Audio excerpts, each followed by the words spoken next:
आप सभी का कैसे हैं आप सभी। मेरा नाम है रवि। तो चलिए आज की वीडियो को हम शुरू करते हैं। और आज की वीडियो में हम बात करेंगे दोस्तों उत्तराखंड लैब असिस्टेंट के बारे में।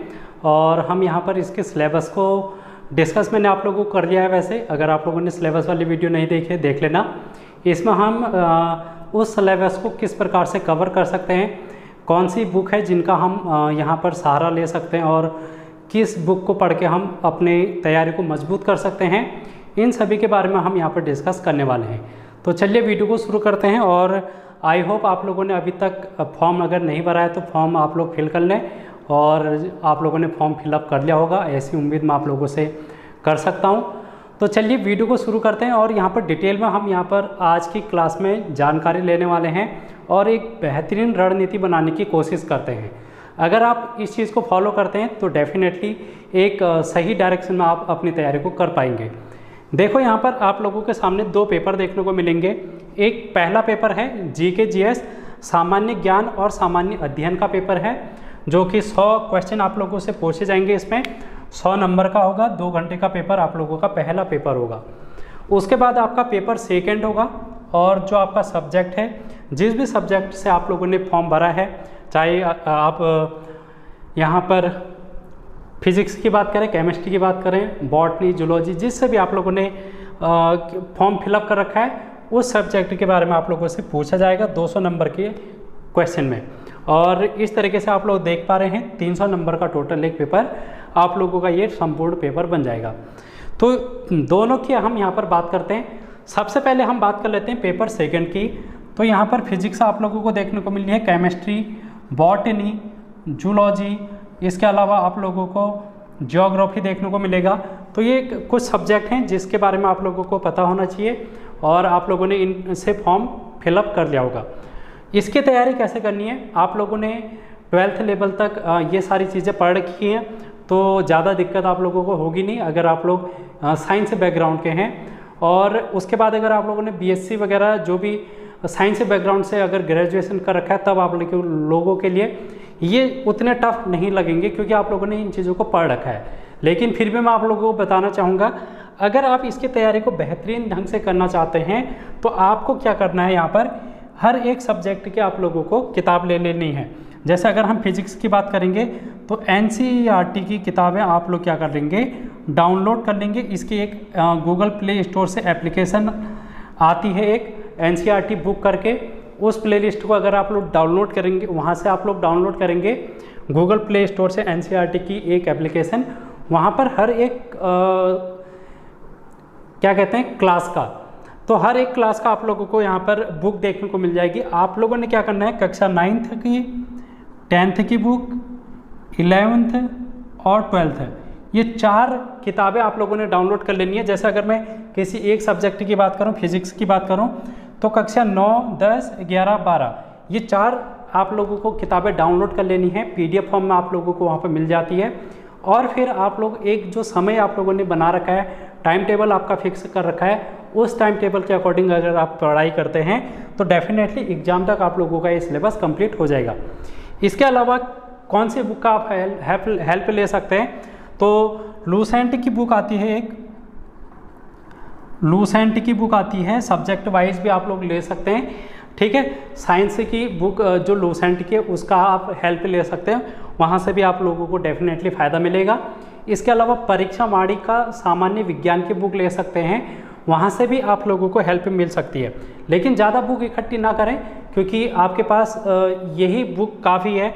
एनसीईआरटी जो एप्लीकेशन आप लोगों की है, या फिर आपके पास कोई भी आस पास में कोई भी स्टूडेंट जिन्होंने 9th, 10th, 11th, 12th अभी हाल में कर रखा है, उनसे आप लोग एनसीईआरटी की बुक ले सकते हैं और उनको अगर आप डिटेल में पढ़ेंगे तो डेफिनेटली वहाँ से आप लोगों को फ़ायदा देखने को मिलेगा। तो एनसीईआरटी की बुक, लूसेंट की बुक या फिर आप परीक्षा वाणी की बुक ले सकते हैं। तो ये ज़्यादा बुक हो जाएंगी, इसलिए आप लोग अपना जो स्टडी मटेरियल है उसको कम से कम करने की कोशिश करना, क्योंकि ज़्यादा स्टडी मटेरियल हम लोग इकट्ठा कर लेते हैं लेकिन उनको पढ़ नहीं पाते। तो करना क्या है, स्टडी मटेरियल कम होना चाहिए और उस कम स्टडी मटेरियल को ज़्यादा से ज़्यादा आप लोगों को पढ़ना है। अगर आप सिर्फ एनसीईआरटी की किताबों को फॉलो करते हैं तो इससे बाहर मेरे ख्याल से कुछ ही क्वेश्चन हो सकते हैं जो आपके सिलेबस के आउट ऑफ सिलेबस पूछे जा सकते हैं। अदरवाइज 99% आप लोगों को ये एनसीईआरटी की कक्षा 9, 10, 11, 12 की किताबों से ही देखने को मिलेगा। इतनी मैं आप लोगों से यहाँ पर कहना चाहता हूँ कि आप लोग ज़्यादातर एनसीईआरटी की किताब को फॉलो करें। तो ये तो था पेपर सेकेंड। आई होप आप लोगों को अपने सब्जेक्ट के अकॉर्डिंग इस चीज़ को आप लोग अपने टाइम टेबल में लाएंगे। अब हम बात कर लेते हैं पेपर फर्स्ट की, जो कि हर किसी स्टूडेंट के लिए यहाँ पर रहेगा। तो पेपर फर्स्ट की अगर हम बात करेंगे तो पेपर फर्स्ट में आप लोगों को 100 क्वेश्चन देखने को मिलेंगे, जिसमें जनरल नॉलेज और जनरल साइंस से देखने को मिलेगी। इसमें भी क्या क्या है इसको हम देख लेते हैं। सामान्य ज्ञान, सामान्य विज्ञान है एक, सामान्य विज्ञान और कंप्यूटर, ये आप लोगों को देखने को मिलेगा, सामान्य विज्ञान और कंप्यूटर। और मैं आप लोगों को आजकल कंप्यूटर की क्लास करा रहा हूँ। 4 से 5 4 क्लास मेरे ख्याल से मैंने आप लोगों को अभी तक दे दी हैं। आपके एग्ज़ाम तक मैं कंप्यूटर को कंप्लीट करा दूंगा, इसलिए आप लोग इन क्लास को ज़रूर देखना। यहाँ पर आप लोगों को कंप्यूटर बेसिक से कराया जा रहा है।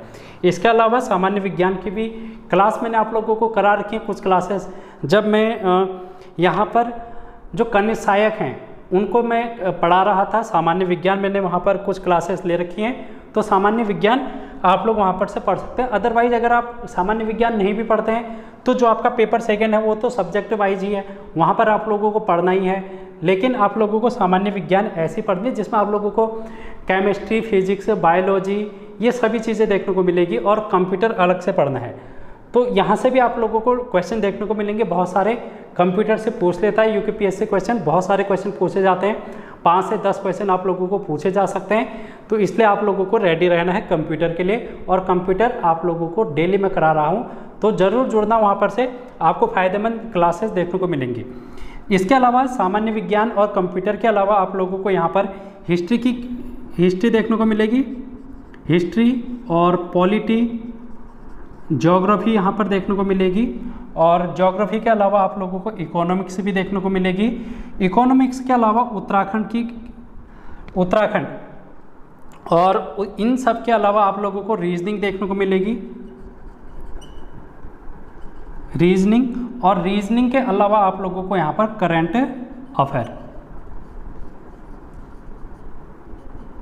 अफेयर। तो यहाँ पर मैं क्या समझाने की कोशिश कर रहा हूँ कि आप लोगों को यहाँ पर कौन कौन सा सब्जेक्ट को किस प्रकार से फोकस करना है। देखो, उत्तराखंड की अगर हम बात करेंगे तो उत्तराखंड के लिए आप लोगों को परीक्षा वाणी की किताब ले लेनी है, परीक्षा वाणी की किताब ले लेनी है एक, और दूसरी किताब है आपकी बिनसर ईयर बुक, क्योंकि यूपीएससी यहाँ पर से ज़्यादा क्वेश्चन पूछ लेता है बिनसर ईयर बुक और परीक्षा वाणी से। उत्तराखंड में फिलहाल आप लोग 2 ही किताब अगर ले रहे हैं तो फायदेमंद रहेंगी ये 2 किताबें। इसके अलावा आप लोग जो प्रीवियस ईयर पेपर हैं उनको लगाएंगे, तब आप लोगों को समझ में आएगा कि किस टाइप के क्वेश्चन पूछे जा रहे हैं। 2 बुक को तो आप लोगों को पढ़ना ही है। इसके अलावा आप लोग अदर बुक का भी रेफरेंस ले सकते हैं, लेकिन इनको छोड़ना मत। ये 2 किताबों के अलावा कुछ भी पढ़ सकते हैं, लेकिन इनको पढ़ना कंपलसरी है। तो ये 2 बुक आप लोगों के पास होनी चाहिए और इनको आप लोगों ने अच्छे से तैयार करना है। इसके बाद हम बात करते हैं करंट अफेयर की। तो करंट अफेयर में आप लोगों को एग्ज़ाम आने तक करा दूंगा। मैंने करंट अफेयर की अलग से प्लेलिस्ट बना रखी है, डेली करंट अफेयर करके, वहाँ पर आप लोगों को मैं क्लास देते रहूँगा आने वाले समय में। और अभी भी मैंने बहुत सारी वीडियोज़ वहाँ पर अपलोड कर रखी हैं, तो आप लोगों को करंट अफेयर वहाँ से देखनी है, ठीक है। आने वाले एग्जाम तक मैं आप लोगों को करंट अफेयर और करा दूंगा। रीजनिंग की अगर हम बात करेंगे दोस्तों, रीजनिंग के आप लोगों को क्वेश्चन देखने को मिलेंगे, 10-12 क्वेश्चन हो सकते हैं, 10 से 12 क्वेश्चन। यहाँ पर अगर हम बात करेंगे उत्तराखंड की तो 40 के आसपास क्वेश्चन देखने को मिलेंगे। 35 से 40 क्वेश्चन आप लोगों को उत्तराखंड के देखने को मिलेंगे। और उसके अलावा करंट अफेयर के 10 के आसपास क्वेश्चन देखने को मिल सकते हैं, क्योंकि यहाँ पर हिंदी आप लोगों से नहीं पूछी जा रही है, क्योंकि उत्तराखंड के अन्य एग्जाम में हिंदी पूछी जाती है। तो हिंदी के 20 क्वेश्चन को भी यहाँ पर ज़्यादा कर दिया जाएगा, करंट अफेयर, रीजनिंग या फिर ये जो भी जीएस आप लोगों को देखने को मिल रही है। तो रीजनिंग आप लोगों को 10 के आसपास क्वेश्चन, करंट अफेयर 10 के आसपास क्वेश्चन। तो ये रीजनिंग कहाँ से देखनी है? रीजनिंग के लिए मैंने प्लेलिस्ट बना रखी है अलग से ही, उत्तराखंड के सभी एग्जाम के लिए रीजनिंग की क्लास, जिसमें मैंने आप लोगों को लगभग 25 क्लास करा रखी हैं और बिल्कुल बेसिक से। अगर आप लोग इतना कर लेते हैं तो डेफिनेटली जितने भी क्वेश्चन आप लोगों से पूछे जा रहे हैं इनमें आप लोगों को फ़ायदा देखने को मिलेगा और आप लोगों की एक अच्छी तैयारी हो जाएगी। यहाँ पर आप लोगों को एक चीज़ ध्यान में रखना है, जो रीजनिंग मैंने करा रखी है वो जिस समय पुलिस कांस्टेबल का एग्जाम, फॉरेस्ट गार्ड का एग्जाम था, उन सभी स्टूडेंट के लिए कराया था। तो थंबनेल में आप लोगों को वो सारी चीज़ें देखने को मिलेंगी, पुलिस कांस्टेबल, पटवारी, लेखपाल या फिर फॉरेस्ट गार्ड। तो आप लोग घबराए नहीं, आप लोगों के लिए भी वो कामगार सिद्ध होगी, क्योंकि सिलेबस एक ही है, उसका भी और इसका भी, रीजनिंग की अगर मैं बात करूँ तो इसलिए आप लोगों को लोड नहीं लेना है, आप लोगों को प्लेलिस्ट देखना है और अच्छे से तैयारी करनी है। 25 क्लास आप लोग देख सकते हैं। इसके अलावा रीजनिंग के आप क्या करेंगे, प्रैक्टिस करेंगे। प्रैक्टिस कैसे करेंगे, जब आप प्रीवियस ईयर क्वेश्चन लगाएंगे, आपके पास प्रीवियस ईयर बुक होनी चाहिए उत्तराखंड के किसी भी एग्जाम की। तो लगभग 50-60 पेपर अगर आपके पास हैं प्रीवियस ईयर के, तो उसमें रीजनिंग के जितने भी क्वेश्चन हैं उनको अगर आप लगाएंगे अच्छे से, तो रीजनिंग आप लोगों की एक अच्छी खासी हो जाएगी तैयार। अब हम बात करते हैं अपने मेन सब्जेक्ट की, जिसमें हिस्ट्री, पॉलिटी, ज्योग्राफी और इकोनॉमिक्स की हम बात करते हैं। हिस्ट्री, पॉलिटी, ज्योग्राफी और इकोनॉमिक्स में देखो यहाँ पर हमको बहुत सारी चीज़ें देखने को मिलती हैं। अब इसमें हमको इस तरीके से तैयार करना है कि हम ज़्यादा से ज़्यादा नंबर गेन कर सकते हैं। क्यों? हिस्ट्री की अगर हम बात करेंगे, हिस्ट्री में आप लोगों को 3 चीज़ें देखने को मिलेगी, प्राचीन भारत का इतिहास, मध्यकालीन और आधुनिक का इतिहास। और इसमें भी बहुत बड़ा सिलेबस आप लोगों को देखने को मिलेगा। और क्वेश्चन यहाँ पर से कितने पूछे जाएंगे, 5 के आसपास, 5 से 10 के आसपास। तो इसलिए आप लोगों को इस तरीके से तैयारी करनी है कि आप क्या कर पाएँ, एक अच्छा स्कोर कर पाएँ अपने जो एग्ज़ाम है। और उसी प्रकार पॉलिटी, ज्योग्राफी और इकोनॉमिक्स की मैं बात करूँगा, तो यहाँ से भी क्वेश्चन आपके पुटअप हो जाते हैं। अब देखो इसकी तैयारी कैसे करनी है, हिस्ट्री, पॉलिटी, ज्योग्राफी और इकोनॉमिक्स की तैयारी।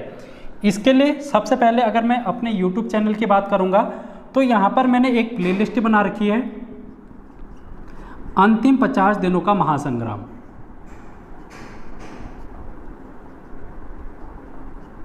अंतिम 50 दिनों का महासंग्राम, जिसमें पुलिस कांस्टेबल का एग्जाम था, फॉरेस्ट गार्ड का एग्जाम था, उस समय पे मैंने ये प्लेलिस्ट आप लोगों के लिए तैयार की थी। और इसमें 50 वीडियो मैंने आप लोगों को दे रखी है, जिसमें सिर्फ और सिर्फ जीएस को बताया है। हिस्ट्री आप लोगों को देखने को मिलेगी और हिस्ट्री की पीडीएफ भी देखने को मिलेगी। मैंने जो सेल्फ नोट, अपने नोट्स बना रखे हैं, हैंड रिटन नोट, उसके आप लोगों को पीडीएफ भी देखने को मिलेगी। कहाँ पर? टेलीग्राम चैनल पर। टेलीग्राम चैनल पर अगर आप लोग आएंगे, वहाँ पर फाइल सेक्शन में अगर आप जाते हैं मेरे, तो वहाँ पर हिस्ट्री की प्राचीन भारत, मध्यकालीन और आधुनिक की आप लोगों को क्या मिल जाएगी, पीडीएफ से भी पढ़ सकते हैं और यहाँ पर क्लास भी ले सकते हैं। और इंडियन पॉलिटी और ज्योग्राफी, ये सभी चीज़ें आप लोगों को इस अंतिम 50 दिनों के महासंग्राम में कवर हो जाएगी। यानी कि 50 क्लास अगर आप देखते हैं तो आपकी जीएस ठीक ठाक लेवल की पहुंच जाएगी आपके एग्ज़ाम को कवर करने तक। इसके अलावा इन सभी के लिए बुक अगर मैं बात करूं, तो इस जीके जीएस के लिए बुक की अगर मैं बात करूंगा, तो लूसेंट आप लोगों को ध्यान में रखनी है, लूसेंट। अब बहुत से स्टूडेंट ये कहेंगे कि सर लूसेंट से क्वेश्चन नहीं पूछे जाते, लेकिन ये बिल्कुल गलत उदाहरण है कि लूसेंट से क्वेश्चन नहीं पूछे जा रहे हैं। पूछे जा रहे हैं, लेकिन पढ़ने वाली बात है कि आप लोग पढ़ते किस प्रकार से हैं। क्योंकि लूसेंट में बहुत सारी चीज़ें आप लोगों को एक ही किताब में देखने को मिल जाती है। इसमें आप लोगों को हिस्ट्री भी देखने को मिलेगी, पॉलिटी भी, ज्योग्राफी, इकोनॉमिक्स है, आपको इसमें सामान्य विज्ञान भी देखने को मिलेगा, कंप्यूटर भी देखने को मिलेगा। ये सभी चीज़ें आप लोगों को इस एक किताब में देखने को मिल जाती है लूसेंट की। इतनी सारी चीज़ें, सामान्य विज्ञान, कंप्यूटर, हिस्ट्री, पॉलिटी, ज्योग्राफी और इकोनॉमिक्स। ठीक है, तो इसलिए लूसेंट की किताब ले लें। अगर आप लोग एक किताब से पढ़ना चाहते हैं, लूसेंट की किताब, अंतिम 50 दिनों का महासंग्राम, इतना आप लोगों के लिए काफ़ी रहेगा। क्योंकि यहाँ पर जो पहला पेपर है वो ज़्यादा टफ नहीं पूछे जाएगा, जहाँ तक मुझे ऐसा लगता है, क्योंकि यहाँ पर आपके 2 पेपर हैं, तो दोनों पेपर आप लोगों को देखने हैं। इसलिए यहाँ पर जो जीके और जीएस है, मेरे हिसाब से उतना टफ लेवल का नहीं पूछा जाएगा। आप लोगों को एक ठीक ठाक लेवल देखने को मिलेगा, तो आप लोग ज़्यादा घबराए नहीं। ठीक है, तो ये सारी चीज़ें आप लोगों को देखने को मिलेगी। इसके अलावा अगर आप डिटेल में पढ़ना चाहते हैं, क्योंकि सामान्य ज्ञान और सामान्य अध्ययन अगर हम डिटेल की बात करेंगे, तो यहाँ पर क्योंकि एक स्टूडेंट किसी एक एग्ज़ाम की तैयारी तो कर नहीं रहा है, सिर्फ और सिर्फ लैब असिस्टेंट की तैयारी तो आप कर नहीं रहे होंगे, आरओ की भी तैयारी कर रहे होंगे, एसआई की भी तैयारी कर रहे होंगे, आने वाले जो कन्या सहायक है उसकी भी तैयारी कर रहे होंगे। इसलिए आप लोगों को क्या करना है, एक मजबूत तैयारी करनी है। अगर आप किसी एक एग्ज़ाम की तैयारी कर रहे हैं, तो अन्य एग्ज़ाम की भी तैयारी आपकी अच्छी हो जाएगी। तो इसलिए किसी एक एग्ज़ाम के साथ साथ अन्य एग्ज़ाम को भी अगर हम फोकस करने की कोशिश करेंगे, तो ये जो चीज़ें मैंने आप लोगों को बता रखी, इतना तो आपको करना ही है।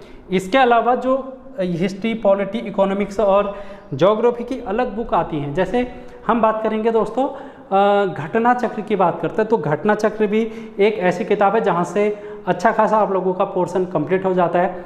अलग अलग किताबें उसकी हैं। घटना चक्र की हिस्ट्री की अलग मिलेगी, पॉलिटी की अलग, ज्योग्राफी की अलग, इकोनॉमिक्स की अलग, यानी कि सब्जेक्ट वाइज किताबें इसकी अलग अलग देखने को मिलेगी। अगर आपको डिटेल में पढ़ना है तो उस घटना चक्र की किताब ले सकते हैं, या फिर या तो घटना चक्र के लेंगे या फिर जो दृष्टि IAS क्विक बुक है उसका भी आप लोग सहारा ले सकते हैं।